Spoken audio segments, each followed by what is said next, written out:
解开你月月禁忌。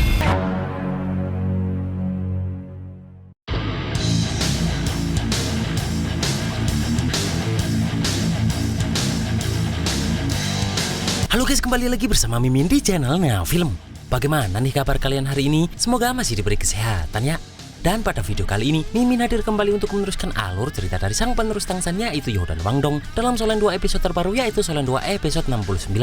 Yang mana pada Solen 2 episode 69 ini menceritakan Youhao yang akan mencoba membuat kontrak roh jiwa dengan binatang roh lain.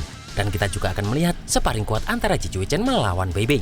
Dan bagaimana alur cerita selengkapnya, jangan lupa pencet tombol like dulu jika kalian suka. Dan kita langsung saja masuk ke alur ceritanya.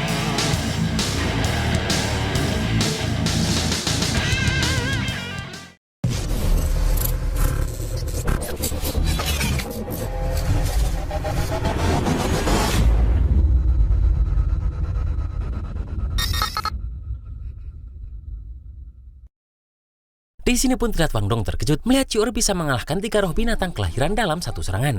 Dan di sini Wang Dong teringat jika yang ada di tangan Ciur tersebut adalah tombak naga emas yang terbuat dari tulang rusuk ke-49 naga emas. Dan hal itu membuat Dong bertanya-tanya dari mana asal usul Ciur ini.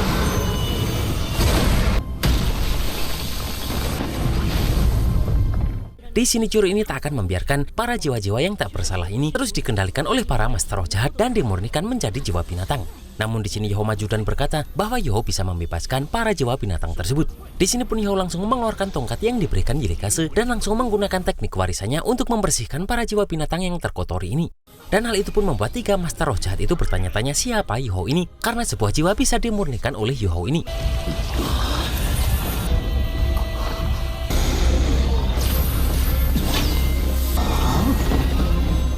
Di sini terlihat jika ketiga master roh jahat ini berusaha melarikan diri.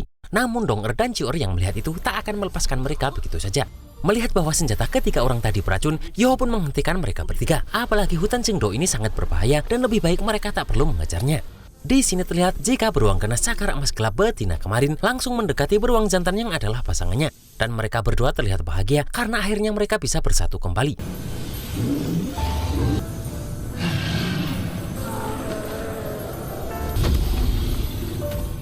Tak lama setelah itu, Gong Yang Mu juga datang membawa anak-anak beruang itu untuk ikut bergabung bersama kedua induknya itu.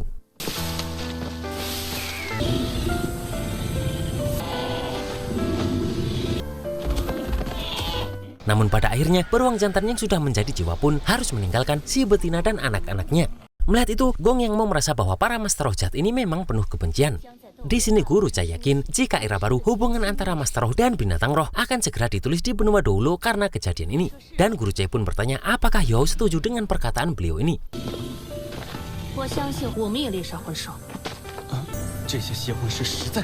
Terlihat semua temannya pun tak percaya jika Youhao mempunyai cara tersebut. Namun dengan cepat Youhao pun langsung mengeluarkan bocil Suenu. Terlihat Gong Yang Mu yang baru pertama melihat Suenu pun tampak gemes melihatnya. Sementara Ciur terkejut karena Youhao mempunyai Suenu yang adalah gadis salju dari ujung utara. Youhao pun memberitahu jika Suenu ini adalah harapan agar bisa hidup berdampingan antara master roh dan binatang roh. Dan jika makhluk roh bersedia membuat kontrak dengan master roh menjadi jiwa roh, maka tak hanya dapat menambahkan cincin roh bagi master roh, namun mereka juga bisa memperpanjang usia. Seperti gadis salju yang bisa merasakan dunia ini dalam bentuk lain.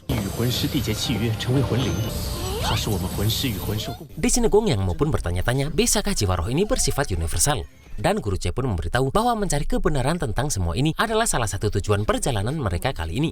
Dan jika ada binatang roh yang cocok, maka Akademi berharap Youhao bisa mencoba cara yang disebutkan tadi. Dan sekarang mereka pun akan fokus untuk mencari cincin roh yang cocok untuk Youhao ini terlebih dulu. Namun di sini Wang Dong malah terfokus dengan beruang betina tadi yang terlihat terluka parah. Sementara anak-anaknya masih kecil dan masih membutuhkan induknya ini. Terlihat Suenu ini sudah siap membawa kotak B3K untuk mengobati beruang tersebut. Sementara Ciur hanya bisa diam karena sekarang dirinya sudah tak memiliki kemampuan untuk menyembuhkan. Di sini pun Youhao berpesan kepada 2 anak beruang tersebut agar di masa depan mereka menjaga induknya itu. Dan sambil meninggalkan mereka, terlihat ketiga beruang ini seperti ingin berterima kasih atas kebaikan Youhao CS.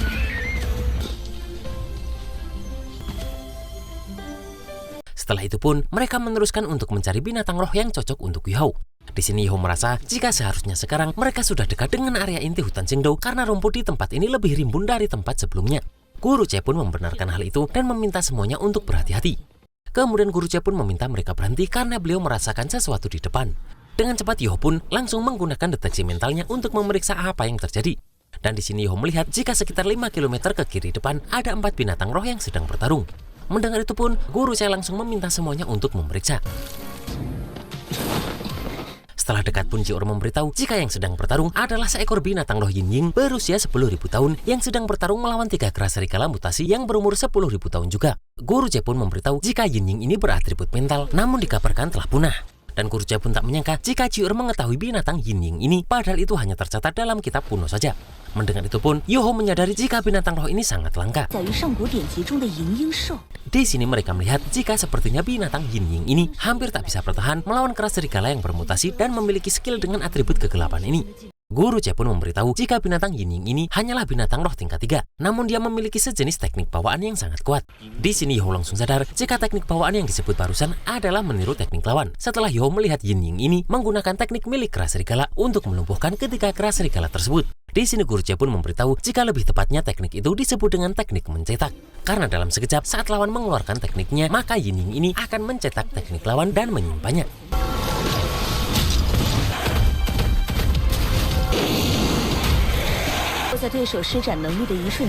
Yeho pun mengakui jika teknik mencetak ini terlalu kuat, dan jika digunakan dengan baik, maka teknik tersebut bisa menghasilkan efek yang tak diduga oleh lawan.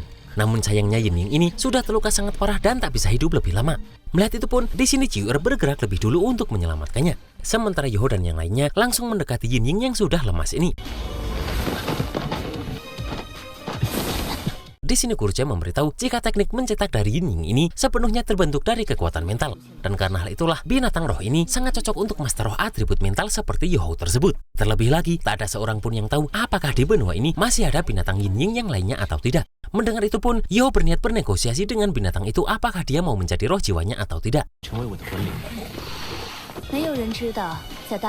Sementara Ji-ur terlihat masih mengejar kera serigala yang masih tersisa.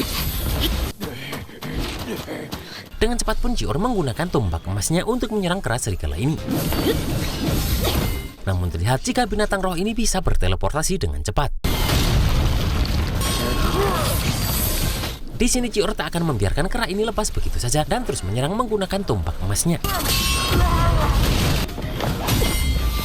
Namun terlihat jika kera serigala ini masih bisa mengeluarkan klon dan berbalik menyerang Wang Ji-ur ini. Di sini pun Ji-ur ini terus menghadapi kekuatan kera serigala ini menggunakan tombak emasnya. Dan setelah berhasil mengalahkannya, di sini Ji-ur langsung mengeluarkan rantai emas dari tombaknya untuk menangkap tubuh asli dari kera serigala ini. Dan setelah itu, Wang Ji-ur menggunakan teknik roh ketiganya untuk menghabisi kera serigala ini.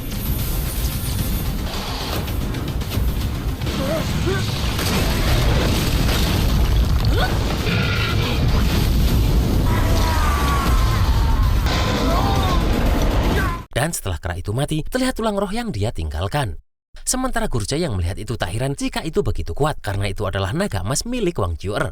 Di sini Yeho bertanya kenapa binatang Yin Ying ini tak menyetujui kontrak Yeho untuk menjadi roh jiwanya saja. Padahal Yin Ying ini sudah hampir mati. Di sini Dong-er juga menambahkan jika setelah menjadi roh jiwa meski tubuh fisiknya mati, namun Yin Ying ini masih tetap bisa bertahan hidup dalam bentuk yang lain. Dan kesadaran Yin Ying ini tetap ada, bahkan bisa menemani Yeho dalam setiap pertempuran.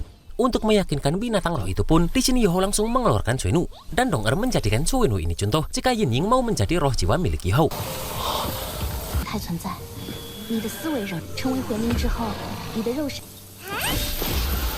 Setelah melihat itu pun, terlihat Yin Ying ini langsung menyetujui tawaran Yeho tersebut. Kemudian Yeho pun berkata bahwa dirinya akan membimbing jejak jiwa dari Yin Ying ini hingga memadat. Dan binatang roh ini hanya perlu membuat rileks tubuhnya dan kerjasama dengan Yeho. Yang mana binatang roh ini harus menggabungkan naluri alaminya dengan jejak jiwanya. Dan mereka baru bisa membuat kontraknya saat binatang roh ini melakukan semua ini dengan sukarela. Kemudian setelah itu pun, terlihat Yeho langsung melakukan proses ini. Terlihat semua temannya pun terkejut melihat Yeho yang bisa seperti ini.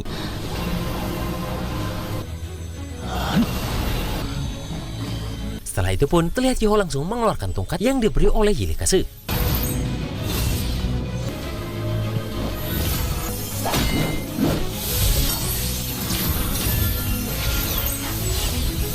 hanya itu saja, karena di sini Yuho langsung merubah tongkat itu menjadi pedang dan langsung melakukan teknik yang pernah diajarkan oleh Yelekase kepada Yuho. Terlihat semua teman-temannya pun hanya bisa terdiam melihat Yuho yang sehebat ini. Setelah itu, Yuho pun mulai mengalirkan kekuatannya ke arah binatang roh ini. Dan Yuho meminta agar binatang ini tak bergerak serta percaya pada Yuho saja. Terlihat di sini binatang roh ini terus bergerak tanpa henti melihat tubuhnya yang perlahan menghilang. Dong pun juga meminta binatang ini tak bergerak dan percaya saja pada mereka. Di sini Yuho pun meminta binatang ini tak takut karena ruang waktu yang dia buat mulai retak. Dan terlihat binatang roh ini terus bergerak yang menandakan bahwa dirinya sangat ketakutan. Yuho pun berjuang sekuat tenaga agar proses ini bisa selesai. Namun karena binatang roh ini tak percaya, akhirnya teknik yang Yuho gunakan pun pecah. Dan pada akhirnya binatang roh ini pun mati dengan mengeluarkan cincin roh hitamnya. Dong pun langsung mendekati Yuho dan bertanya apakah Yuho baik-baik saja. Namun terlihat Yuho sedikit menyesal karena proses ini gagal.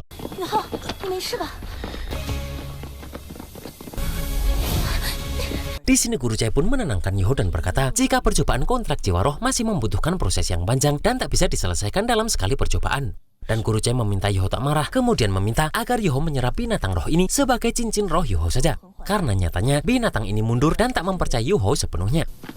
Kemudian di sini Ciur memberitahu Guru Cai bahwa kera serigala meninggalkan tulang rohnya. Namun karena Ciur yang membunuhnya, maka Guru Cai memberikan tulang roh itu untuk Ciur saja. Tak lama setelah itu pun terlihat Yuho berhasil menyerap cincin roh milik Yin Ying ini. Dan sekarang Yuho pun sudah di level Raja Roh dengan roh pelindung pertamanya memiliki 5 cincin roh.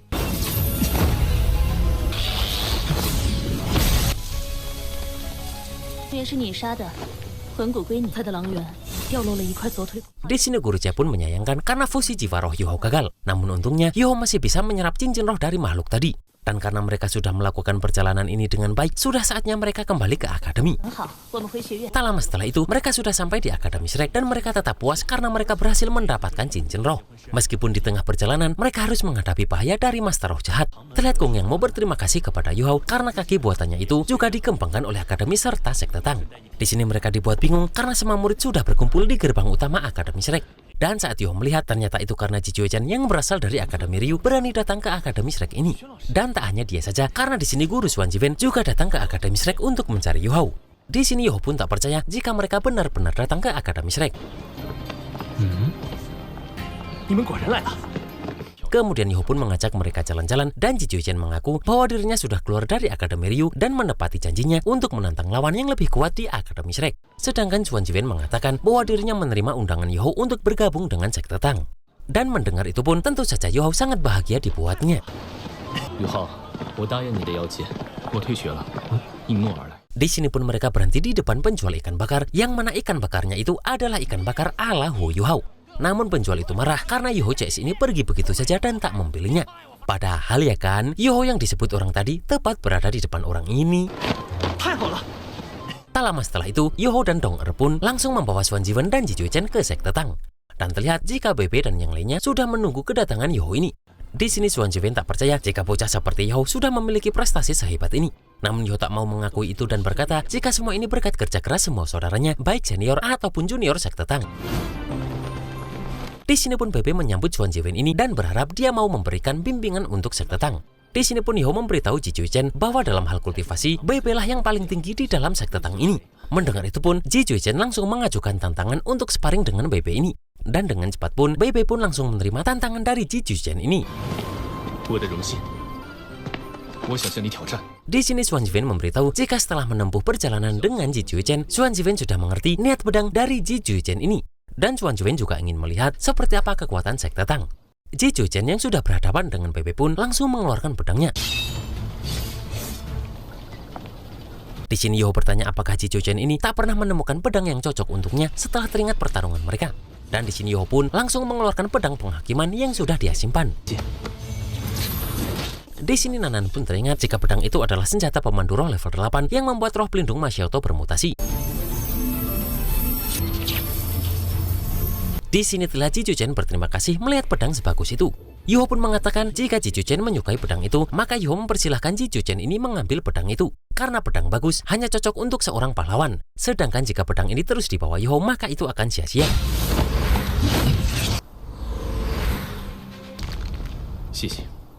Tanpa banyak basa-basi pun, di sini Bebe langsung mengeluarkan teknik roh pertamanya yaitu Cakar Naga Petir. Dan di sini pun sparring mereka berdua langsung terjadi dengan sengit karena mereka berdua sama-sama kuatnya.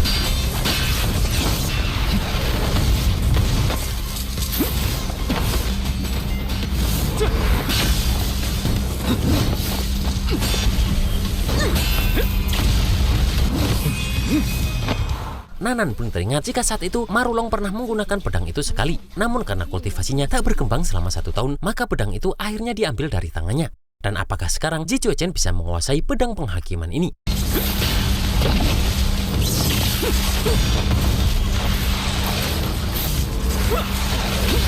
Kemudian di sini pun BP langsung mengeluarkan teknik roh keduanya untuk menyerang Ji Chuechen ini. Dan terlihat BP ini lebih mendominasi dalam pertarungan ini.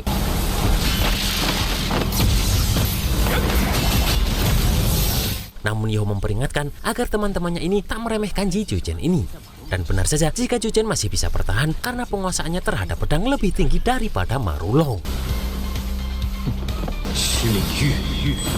Dan pada Solen 2 episode 70 terlihat pertarungan Ji Chuechen melawan BB masih akan terus berlanjut. Dan Yoh juga akan melakukan sparring melawan Wang Juer.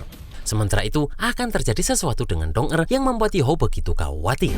新队长代表唐门出战，我们一致决定，是一片安静研究的净土罢了。我所追求的，李勇，我真为你感到可惜。哥有新的魂灵能，以后哥就是你的魂灵了。天梦哥，你终于醒了，冬儿。 Dan itulah guys alur cerita Solen 2 episode 69 ini. Lagi-lagi Yoh ini terus-terusan mengejutkan semua orang dengan kekuatannya ya. Dan apakah yang sebenarnya akan terjadi dengan Dong kita tunggu saja dalam Solen 2 episode 70.